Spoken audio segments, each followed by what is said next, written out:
State University. Anybody from North Carolina A&T in the building? Thank you, Pride. Okay. He is currently pursuing a Master's of Professional Studies in Sports Industry Management from Georgetown University with the plans of working in player development for professional sports teams and ensuring the success of players after they are done playing, specifically in the African American community. Reginald believes that with God's love and favor on his life, his potential is limitless. And I would like to welcome Reginald Ward to this rock. Everybody give him a round of applause. Reginald Ward.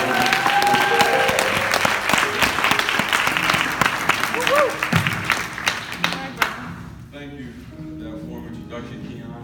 I appreciate it, man. Me and Keon go way back. We go way back to the Riverdale days. What's up, New Chapel? What's up, man?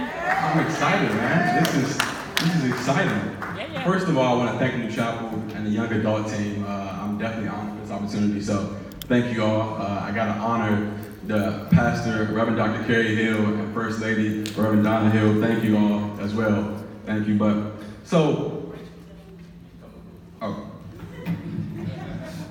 I had to respect.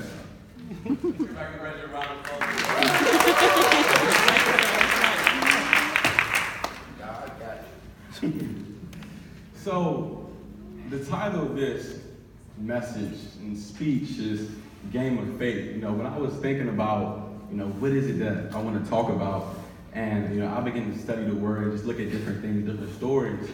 One of the stories that stuck out to me the most was Abraham and offering up Isaac. So a little bit backstory for some people who may not know the story. Abraham's wife Sarah was barren and she couldn't have children. And God promised Abraham at the age of 70 years old that he would have a child. Now this child didn't come till he was 100 years old. And then the very thing that God promised him, he told him to offer it up as a living sacrifice. So I want to talk to you just a few moments from the title of It's All a Game of Faith. So the first point, timing. Trusting God's timing with your life and believing that God will come through. Amen. How many of us are willing to really wait on God? Really sit and wait on him. Abraham waited 30 years. Now, I'm going to be honest. Come on now. If I had to wait 30 years, I'm like, God, you can have that. I don't think I want that 30 years. He was 70 years old, and he waited for 30 years. And I believe that in a lot of our lives, we can be waiting on a promise that God has told us, but sometimes it doesn't always come on time. You gotta trust the timing. Do I have somebody here? Yeah. Sometimes the very thing that you want and that you have in your life, you gotta trust him. Like I know for me right now, just being transparent, I'm looking for a job and I'm looking for God to do some things. Yeah. Sometimes, one of my good friends said, and my sister, I didn't know, I get frustrated. But God is saying, easy, you gotta trust me. You gotta believe in me because if it's gonna get done, it's gonna get done by me. And you can do it your way, right. But when you do it your way, you gotta sustain it. That's right. So you gotta trust God's timing. That's right. The second thing, obedience. Be obedient when it doesn't make sense. That hard word. God told Abraham to offer up his son as a living sacrifice. Now, y'all, I don't have any kids. Thank God I don't got no kids. But if God told me to offer up my son, I'd be like, God, can you make a negotiation? I give my house, maybe my car, my wife, I love her, but you make it happen, but my seed, my son, I don't know about that. But sometimes when God gives you direction, it doesn't make sense. It doesn't. It's like to natural. You're gonna be like, God, what is this you? Is this God? And a lot of times, it'll be the very thing that He's telling you to do that's gonna unlock everything that you ever desired. So this is testimony right here. So in my life personally, I'm the founder of Game of Faith podcast. It's a Christian podcast that talks about young people trying to fulfill their purpose and find their purpose in life. And how it came about was just like this year, 2018. I was on a journey of purpose, trying to find my purpose.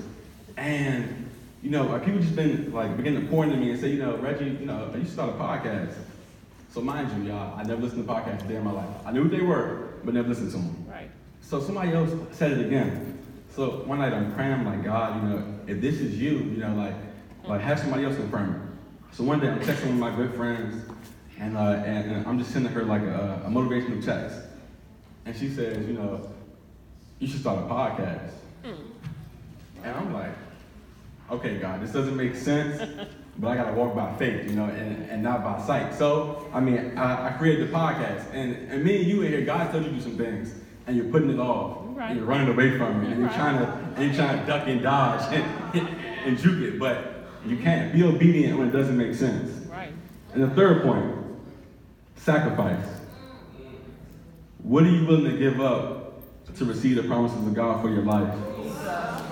What are you willing to do to receive everything that God has for you? Now, what I didn't say in the story was that when Abraham offered up his son, he was getting ready to kill his son. He had a knife, getting ready to kill his son, getting ready to kill his son. And the angel said, stop, stop. And he said, I got a message from God. Because you have obeyed me, I will multiply your descendants. And there's going to be generations of your descendants being blessed on this earth. Yes, yes. Because he sacrificed, he opened up a generational blessing over his life. Jesus. May I ask you, what if the thing that God's telling you to sacrifice? For young people, it could be social media, it could be relationship, it could be a job, it could be anything that you're bringing to the altar, and God is saying, I want you to sacrifice. Give it to me. Give it to me. What if that very thing is a thing that on the other side of that, it's a blessing and breakthrough that you never imagined? I wasn't in that time, but I really don't believe that Abraham thought on the other side of that he was going to have a generational blessing. No. Y'all, he waited 30 years. 30 years? Hey, I'm going to tell God, you know, I don't think I want this. So, My Lord. in closing, faith. Faith. Faith. What do you have the faith to believe God for? What is it in your life that you're going through right now that you're saying, God, you know, though I can't see it, I'm going to trust you. I'm going to give it all to you. Right now, I'm a living testimony. Right now, I tell my friend Sid every day, I'm like, right now, I work at Macy's because I'm still in school, right? And I make $12 an hour. And I say, Sid, right now, I don't see it, but I see a six-figure job coming. I don't know how it's going to come. Right now, I make $12 an hour. It's all right. But guess what? I'm walking by faith, That's not by sight. I'm Reginald. Thank you. Say that.